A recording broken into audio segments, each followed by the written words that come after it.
동안 한반도 선사시대 식생활의 변화 연구라는 제목으로 발표를 해주시겠습니다. 최경철 선생님은 전국대학교에서 학사, 영국 셰필드 대학교에서 석사, 독일 막스 플랑크 친화 인류학 연구소에서 박사를 하셨고요.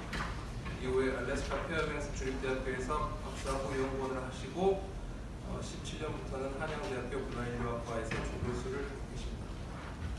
부탁드립니다.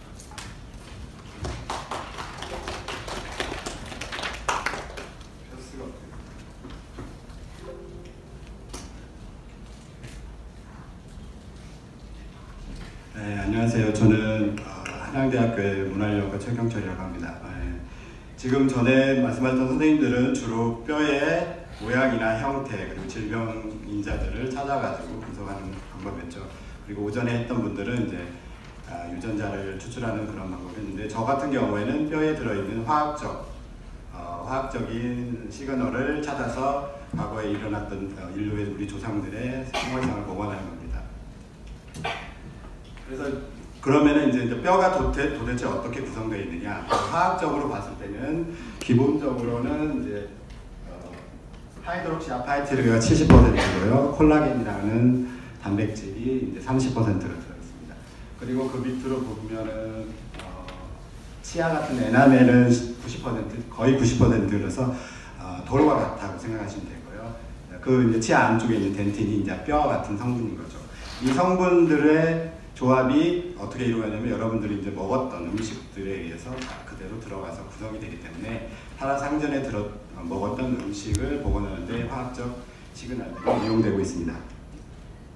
그래서 뼈에 있는 화학적 성분들을 이용해서 분석을 할 수 있는 다양한 것들이 있는데요. 여기 보시면은 산소 같은 경우에는 기후, 그 다음에 마신 물이겠죠. 그 다음에 수소는 물과 관련된 기후를 알 수가 있어요. 그 당시 살았던 사람들의 기후, 환경과 이런 것들, 마셨던 물의 온도 이런 거죠.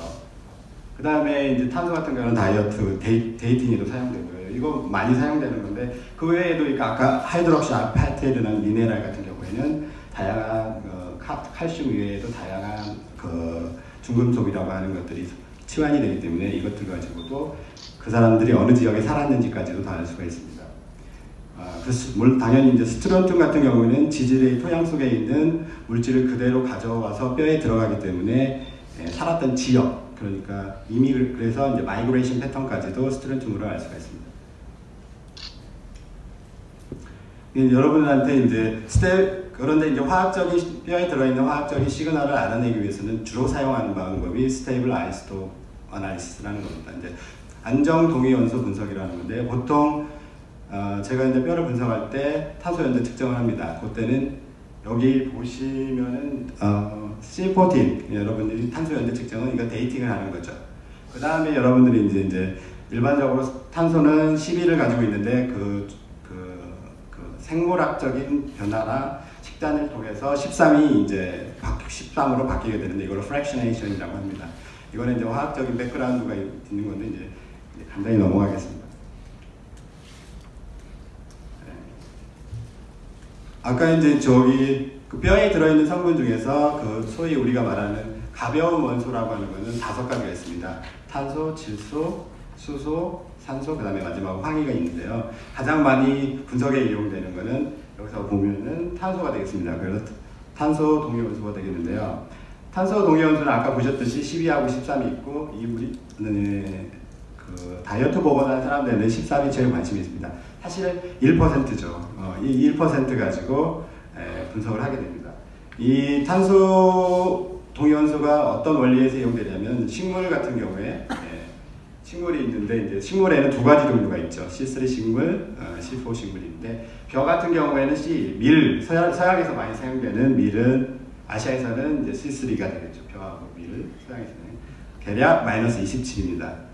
그러면 여러분들이 이렇게 한국 사람들은 쌀을 많이 먹으니까 마이너스 27을 주위에 있겠죠. 근데 이제 북미 사람들은 이제 옥수수를 많이 먹기 때문에 이제 대략 13이고, 밀렛, 즉 소위 말하는 조나 기장은 마이너스 13인 거죠. 이거는 그냥 제너럴한 얘기입니다.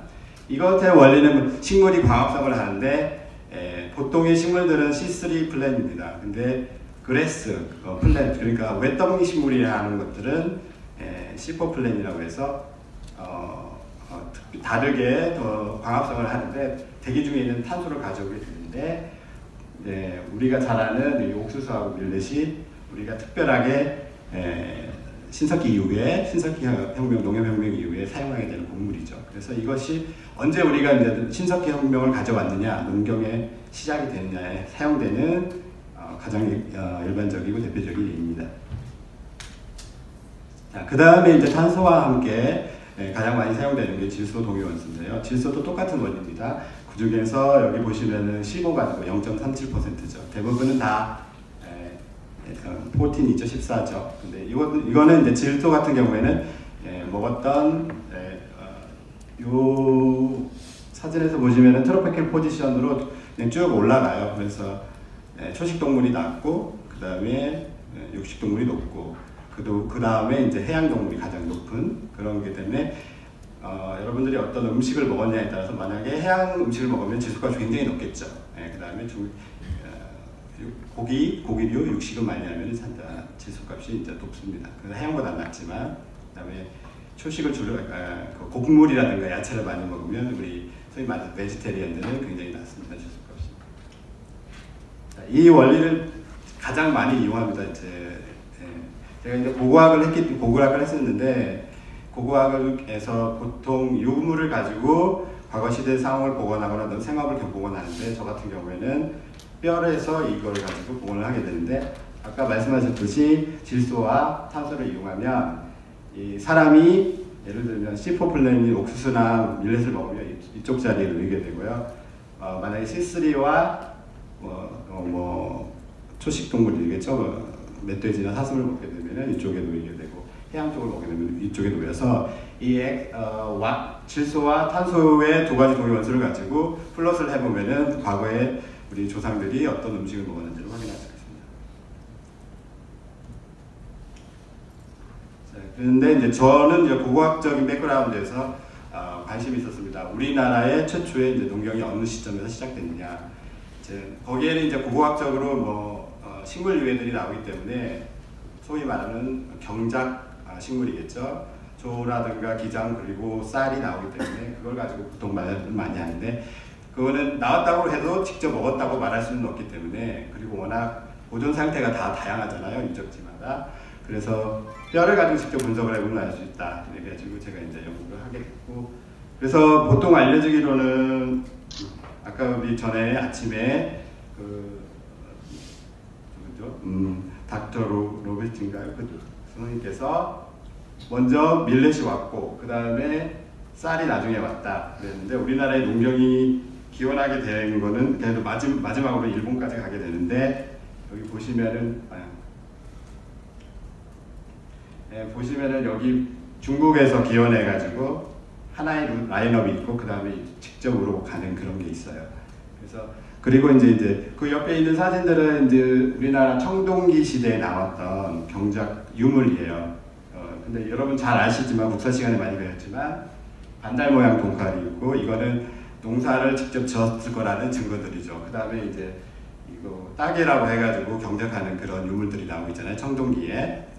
이런 유물과 함께 고고학적인 데이터와 함께 이제 뼈에서 나온 자료, 화학적 시그널과 함께 비교를 해보면은 어느 시점에서 우리 선조들이 농사를 지었는가를 왜냐하면은 그 값은 직접 먹었던 식용을 했던 그런 값을 나타내기 때문입니다. 자, 그래서 이제 제가 이제 주로 이 연구를 우리나라에 있는 고고학적 유물에서 나온 대부분의 굉장히 많은 뼈를 제가 분석을 했습니다. 그래도 여전히 지금 계속 분석하고 있고요. 그래서 현재 이제 신석기 여기서 네올리틱이라고 하는데 여러분들 신석기라고 하는데 이제 질문 피리드라고 모문 피리드라고 하는데 천석기와 청동기로 나누거든요. 거기에 이제 다이어터리 트랜지션이 있었다. 농경이 들어오면서 갑자기 새로운 농사가 될 수 농사를 지면서 다른 음식으로 먹었다. 그 다음에 이제 그 이후에 이제 농사가 들어오고 나서 제가 이제 삼국시대를 주로 많이 또 분석을 했거든요. 아까 여기서 나왔던 늑도 이후에 초기부터 그다음에 삼국시대 인물들 분석해 보니까 거기에 따라서 이제 각 개인에 따라서는 음식물의 소비 패턴이 조금씩 다른 그걸 통해서 이제 사회 계층이나 사회 구조를 복원하는 그런 작업들을 했습니다. 그래서 아까도 말했듯이 뼈에 들어있는 특히 이제 유기물인 콜라겐이죠. 이제 단백질의 한 일종인 콜라겐을 이용해서 안정동의 원소 분석을 했고 그걸 통해서 신석기 시대와 청동기 시대에 거기에 식단의 변화가 있었는지 농경이 들어오면서 그렇다면 변화가 있다면 그 시점이 농사를 짓기 시작한 우리 조상들이 고고학적으로 봤을 때 한 시기라고 생각했던 거죠. 그 다음에 이제 삼국시대의 인골들을 분석을 했을 때 그 연령이라든가 성별, 그 다음에 묘제, 그러니까 뭐 다양한 석관묘라든가 목관묘라든가 이런 다양한 묘제에 따라서 그 신분의 차이가 있었는지까지도 보완을 했습니다. 분석을 하는 기본적인 원리는 뼈를 녹여가지고 미네랄은 다 제거를 하고요. 여기서 보시면 이렇게 해가지고 콜라겐이 남게 되면 콜라겐을 처리를 해가지고 분석기기에서 분석을 하고 그 값을 가지고 해석을 하게 됩니다. 요거는 이제 어떻게 하는지 지금 간략하게 보여준 사진이고요. 저도 이제 뼈를 많이 만드는데 저는 뼈를 부셔가지고 크러쉬를 해가지고 화학적 약품을 넣고 막 이런 작업들을 합니다. 근데 양은 그렇게 많이 사용하지 않아요. 그래서 1g 거기 안에서 나오는 콜라겐의 양은 500mg 이 정도로 분석이 가능합니다. 분석 장비는 굉장히 민감하고 센시티브해서요. 적은 양이라도 충분히 가능하고 그래서 여러분 대부분의 사람들이 오해를 하는데 동위 원소 안정 동위 원소는 만들어진 그 몰리큘의 그 자체이지 그 양이 아니라는 것을 여러분들이 꼭 이해하셔야 됩니다. 그래서 적은 양이라도 그 값이 온전하다면 그 값이 정확합니다. 자, 그래서 여기서부터는 이제 제가 분석했던 유적들에 나온 인골들하고 사이트인데요. 그냥 전체적으로 신석기 시대의 인골들입니다. 여기 제가 했던 대포는 제가 하지는 않았어요. 근데 거기도 신석기 시대는 여러분들이 대부분 인골이 많이 나오는 데는 어디냐면은 폐총이에요. 폐총이기 때문에 대부분 사람들도 여러분들 생각하기에 당연히 바닷가 근처고 다양하게 해양 자원을 먹었을 것이다. 결과도 비슷하게 나왔어요. 그래서 여기 근데 서해안하고 이제 동해안하고 남해안하고 약간 다른 패턴이 조금 보이긴 했는데 이거는 좀 더 제가 개인적으로 봤을 때 더 연구를 해봐야 될 가능성이 있다. 특히 안도 같은 경우에도 한 5구, 뭐 동산동은 한 구, 그 다음에 고난리도 한 구, 뭐 대중리 한 구, 그 다음에 대포는 한 4구인가요? 이렇게 해서 제가 하진 않았지만은 이렇게 폐총 안에서 이렇게 그림에서 보시면 이렇게 인물이 이렇게 나옵니다. 그걸 가지고 이제 분석을 하겠습니다. 아까 보여줬던 그 사진대로. 그래서 이제 아까 플롯을 보여줬죠. 그것처럼 이쪽은 나이트로전, 이쪽은 카본 해가지고 보면은 이제 그 폐총에서 나온 동물뼈도 함께 분석을 했습니다. 제가. 왜냐하면 그게 다 직접 식재료로 사용됐을 가능성이 가장 높잖아요. 그리고 그 당시에 살았던 생태의 환경을 그대로 반영을 하기 때문에 오늘날의 동물과 비교하면 값이 달라집니다. 그래서 폐총에서 나온 동물뼈를 함께 분석을 해본 결과 이렇게 보시면은 사슴이나 멧돼지는 이쪽 아래쪽에 원래 오늘날과 크게 다르지 않습니다. 얘네들이 먹는 게 똑같잖아요. 그런데 이제 여기 이제 해양 동물이죠. 여기 이게 우리 바다사자 강치라고 하는 그래서 해양 동물의 분포들은 대략 플러스 마이너스 스탠다드 디비전이니까 다 재봤습니다. 고래하고 뭐 해가지고 그다음에 이제 조개랑 뭐 마린피쉬들 이렇게 보니까 이런 범위 안에 있고 여기에 다양한 유적에서 나온 거를 이제 플롯을 해보니까 안도, 대포, 동산동 같은 경우에는 거의 해양을 굉장히 많이 의존했다. 해양 음식에 이런 거 확인할 수가 있었습니다. 그러니까 보통 신석기, 중기, 동산동이 이제 우리나라 초기의 농경의 시작이다. 왜냐하면 조기장이 출토가 되기 시작하거든요. 그때부터. 근데 그 데이터를 그대로 신뢰할 수가 없다는 게 이제 제 분석 결과인 거죠. 그 외에도 아까 여기 대중리하고 고남리는 이제 서해안 쪽에 있는 가장 후기 줄문, 레입 줄문 피어리즈라고 해가지고 신석기 후기거든요. 얘네들은 조금 이제 다른 패턴이 보여요. 왜냐하면 아무래도 같은 신석기더라도 헌터 게더거든요. 신석기 사회 사람들은 헌터 게더라도 내가 살고 있는 장소에서 얻을 수 있는 식재료가 다를 수가 있잖아요. 그래서 서해안과 아무래도 남해안하고 동해안이 좀 달랐을 것 같은 그런 가능성이 있습니다. 근데 이거는 좀 더 연구를 해봐야 될 가능성이 저 개인적으로 있습니다. 그 다음에 이제 제가 개인적으로 청동기로 넘어가잖아요. 신석기에서 청동기로 넘어가면서 청동기를 해보려고 했는데 청동기 인골이 그렇게 많지가 않습니다. 우리나라에 이제 여러분들 인골 다 하시니까 아시겠는데, 근데 그래서 어렵게 이제 여기 평촌이라는 곳에서 얻어가지고 한 29가 있어가지고 해봤는데 콜라겐이 나오지 않았어요. 그래서 여기는 실험을 해서 결과가 안 나와서 포수가 됐고, 늑도는 이제 청동기와 마지막 청동기와 초기 철기 사이로 넘어가는 그 시기라서, 근데 철기로 보거든요. 그래서 제가 여기 레이더 아이러너 초기 철기 시대의 식단을 보고를 했거든요. 이런 식으로 묘지에서 나오고 묘지에서. 그런데 늑도라는 곳은 아주 저기 남해안 쪽의 섬이에요. 근데 섬이고 폐촉 유적이기 때문에 당연히 처음에 생각했을 때 신석기처럼 해양자원을 많이 먹고 했을 거라고 생각했는데 결과적으로 봤을 때는 아니었거든요. 이렇게 보시면은 여기에 놓여야 되는데 중간에 놓인다는 얘기는 기본적인 식단은 어떤 거에 놓냐면은 육상, 그러니까 곡물에 두었고, 곡물보다 조금 높은 해양의 자원이나 이것보다 보통 이 정도에 놓여야 되는데 이쪽으로 치우쳤잖아요. 그러니까 조금 더 높게 해양 자원을 먹었다는 걸 확인할 수가 있었습니다. 여기 있는 것들은 뭐 늑도인들이 먹었던 다양한 동물들이죠. 사슴이나 쥐도 같이 하고, 개 같은 경우에는 이제 사람과 기본적으로 고고학적으로 개가 굉장히 가장 초기에 그 가축화 된 동물이라서 헌터 게다들 경우에도 같이 음식을 쉐어를 하거든요. 그래서 여기서 보면은 사람도 개와 굉장히 유사하게 나왔습니다. 여기 보시면은 개가 제가 정확히 기억이 안 나는데 한 세 군가 네 개체의 개를 분석을 했거든요. 동물원에서 분석 개뼈를 가지고 사람이랑 거의 비슷하게 이렇게 개하고 사람이 이렇게 일치하게 거의 비슷한 그룹핑이 되는 그런 걸 확인할 수 있습니다. 그 얘기는 개하고 사람이 음식을 함께 초기 철기 시대에 같이 먹었다는 거죠.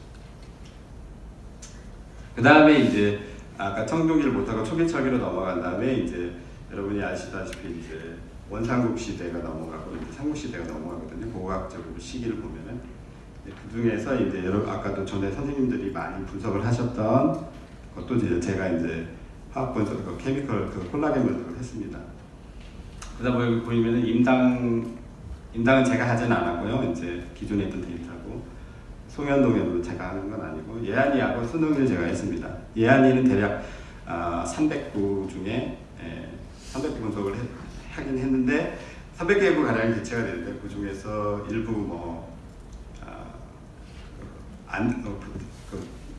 개체를 확인할 수 없는 것, 그다음에 여러 가지 문제점, 그다음에 콜라겐이 나오지 않은 것 해가지고 한 129 정도 가지고 분석을 해서 그 CN 레이쇼라고 해서 그 컨테미네이트 되지 않은 순수하게 콜라겐만 가능하다는 것, 나머지는 다 배제를 하고 그것만 가지고 데이터 분석을 했습니다.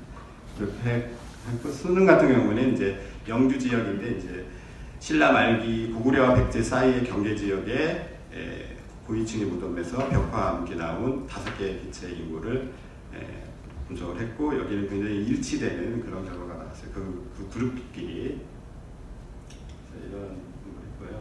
그래서 이렇게 이제 플러스를 해보면은 이미 이제 삼국시대에는 100% 이제 농경이 들어왔음을 알 수가 있고, 여기 보시면 한 곳에 모여 있잖아요. 근데 이제 전체적인 폭은, 개인적인 폭은 굉장히 다르다는 걸 이제 알 수가 있었어요. 나중에 이제 분석에 들어가게 되는데, 그래서 대체적으로 이런 곳에 이제 수렴을 낮춰서 전체적으로 봤을 때 이 데이터를 통해서 삼국시대에는 아무래도 농경이 들어왔고, 다양한 음식을 섭취하기 시작했다. 기본적으로 농경에 기반을 둔 사회였다는 거죠.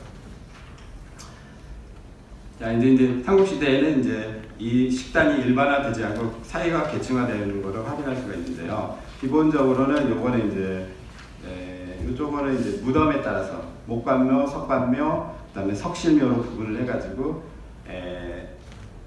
차이가 있는지. 근데 전체적으로 봤을 때 스탠다드 디비에이션 안에 들어서 그 특별하게 외부에서 들어와가지고 그 묘제를 가지고 이 사람들이 한 건 아니다.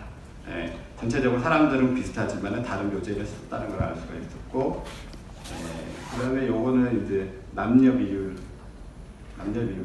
요거는 이제 여자고 이거 남자고 이거는 이제 남녀가 합쳐가지고 한 건데 삼국시대에 가면 확실하게 남자와 여자가 다이어트 그러니까 특정한 음식에 접근하는데 확실하게 차이가 있었다 이걸 아셨어요. 그래서 이미 이걸로 봤어도 이미 소셜 랭크 사회 계층화가 이루어졌다는 것을 확인할 수가 있었습니다. 그래서 뼈의 그 자체 안에서 아까도 말했던 화학적 시그널로 사회 구조, 신분의 격차, 뭐 성별의 차이 그런 것들을 확인할 수 있고 묘제에 따라서도 다 확인할 수가 있었습니다. 이 자료들은 다 제가 퍼블리시를 한 자료들입니다. 그 다음에 이제 아까 추가적으로 그 외에도 이제 질소 동위 원소 같은 경우에는 이유를 확인할 수가 있는데 이유라는 거는 이제 어느 정도 엄마의 젖을 먹다가 떨어지는 시기를 디텍을 할 수가 있거든요. 그거는 이제 질소 안전 동위 원소의 특징에 따라서 이렇게 할 수가 있는데 엄마의 모유를 수유를 하는 기간 동안에는 굉장히 높습니다. 15까지 거의 트로피크 포지션의 한 단계 위이니까 그러니까 아이가 아까 전에도 말했듯이 엄마를 먹는 그런 단계인 거죠. 그래서 대략 가야 시대 사람들 예한 사람들은 약 3살쯤 전후에서 이유가 시작됐다는 걸 확인할 수가 있었고요. 그다음에 이제 제가 이제 콜라겐을 또 쪼개면은 아미노산으로 분리가 됩니다. 지금 시간이 거의 들어가는데 아미노산은 여러분이 이제 콜라겐은 다 자체가 뼈 속에 들어 있는 거지만은 분할을 하게 되면은 에센셜 필수 아미노산하고 비필수 아미노산 나누게 됩니다. 이거는 이제 콜라겐은 간에서 만들어지게 되는데요. 이 사이클이 있습니다. 메타볼리즘, 아미노아시드 메타볼리즘이라는 게 있고 이거를 통해서 질소의 값이 계속 붙어가지고 동위원소 값이 계속 바뀌는 원리예요. 이 원리를 이용하면은 어떤 음식을 먹었는지를 더 구체적으로 기원의 소스까지 확인할 수가 있는데 이거는 아까 전에 했던 분석 방법과는 다른 분석 장비를 사용합니다. 그래서 이건 뭐냐면 크로마토그램이라고 해서 화학적 분석 기기에서 아미노산 20개를 싹 분류내는 겁니다. 가벼운 것부터 무거운 것까지 이런 원리 안에서 각각의 몰레큘의 탄소와 질소 동위 원소를 분석해 줍니다. 우리가 그리고 이거는 이제 필수 아미노산의 값들이죠. 당연히 이제 여기서 보시면은 여러분들이 요거는 이제 사슴은 초록색이고 푸른색은 바다 동물이고요. 그 중간에 있는 건 개하고 사람인 옴니보라고 하는 잡식성 사람과 인간이 그 중간에 놓이게 되는데 어떤 필수 아미노산에서는 사람이 높고 어떤 면에서는 또 낮고 뭐 이런 차이들이 있습니다. 그걸 또 원리를 이용해서 다이어트를 보관하는 거고 이거 비필수 아미노산이고 뭐 이거는 이제 이렇게 해서 분리가 되는데 동삼동 같은 경우에는 이제 이게 이제 필수 아미노산이거든요. 그리고 동삼동 같은 경우에는 필수 아미노는 반드시 식단에서 얻어야 되는 몸에서 인간이 생산해낼 수 없는 아미노산이기 때문에 어디서 왔는지를 더 구체적으로 알 수가 있죠. 그래서 100% 거의 이 해양 동물과 일치하는 걸로 봐서 걔네들은 이제 일부는 이제 동삼동 개체는 이제 해양에서 거의 많은 걸 가져왔다. 그다음에 늑도 같은 경우에는 오히려 초식 동물에 가깝기 때문에 초식동물에서 얻었다는 것을 단백질이라고 합니다. 콜라겐을 만드는 기본 단백질을 초식동물에서 얻었다라는 걸 확인할 수가 있었습니다. 이거는 비필수인데 비필수 아미노산 같은 경우에도 동삼동 같은 경우는 100% 해양에서 늑도 같은 경우에는 두 개를 다 했어요. 그래서 늑도 사람은 부분적으로 섬에 살았기 때문에 기본적인 소스를 해양에서도 얻었다는 것을 이 결과를 통해서 알 수가 있습니다. 중간에 놓이게 되는 거죠. 여기 보시면 이 값이 이런 연구고 또 추가적으로 어떤 바이오 마커를 찾는 특별한 소스에 대한 그 음식원에 대한 마커를 찾는 연구를 하고 있거든요. 근데 그 중에서 하나가 여기 있으면은 해양하고 동물 식재료 중에 어떤 가장 차이를 보이는 아미노산이 있습니다. 여기 보시면은 필수 아미노산에서는 히스티딘 가장 적은 게 페닐알라닌이잖아요. 글라이신이 제일 높고 그래서 이 페닐알라닌 글라이신을 이용해서 하고 이제 저 같은 경우에는 또 다른 필수 아미노산인 스로요닌을 넣어가지고 이렇게 분석을 해보면 원주민들은 저기 에스키모 거의 주로 해양전을 이용하는 원주민들은 이쪽으로 마린 쪽에 놓이고 옴니버스 사람 여기에 놓여서 초식동물에 여기에 놓여서 이 분리를 가능하다 더 구체적으로 소스를 이용해서 그런 연구들입니다. 그래서 지금까지 이제 제 연구 결과를 보면 신석기 사람들, 저기 말하는 젊은 피플은 주로 이제 해양 자원에 많이 의존했다. 지금까지 데이터로는. 그리고 이제 어그리컬처 트랜지션, 식단의 변화가 있었다. 그거를 알 수가 있었고요. 두 번째로는 이제 필수 아미노산하고 비필수 아미노산에서의 차이를 보이고 있다. 특히 이제 그것에서도 또한 아까 말씀했듯이 그 다음에 이제 스로에오닌이라든가 글라이신이라든가 이런 특별한 아미노산들이 굉장히 그 소스에 대한 직접적인 마커로서 사용될 수가 있다. 이런 결과를 얻었습니다. 그리고 지금 제가 이제 또 앞으로 지금 추가적으로 지금 청동기 시대 인물을 얻어가지고 추가적으로 분석을 하고 있습니다. 네, 이상입니다.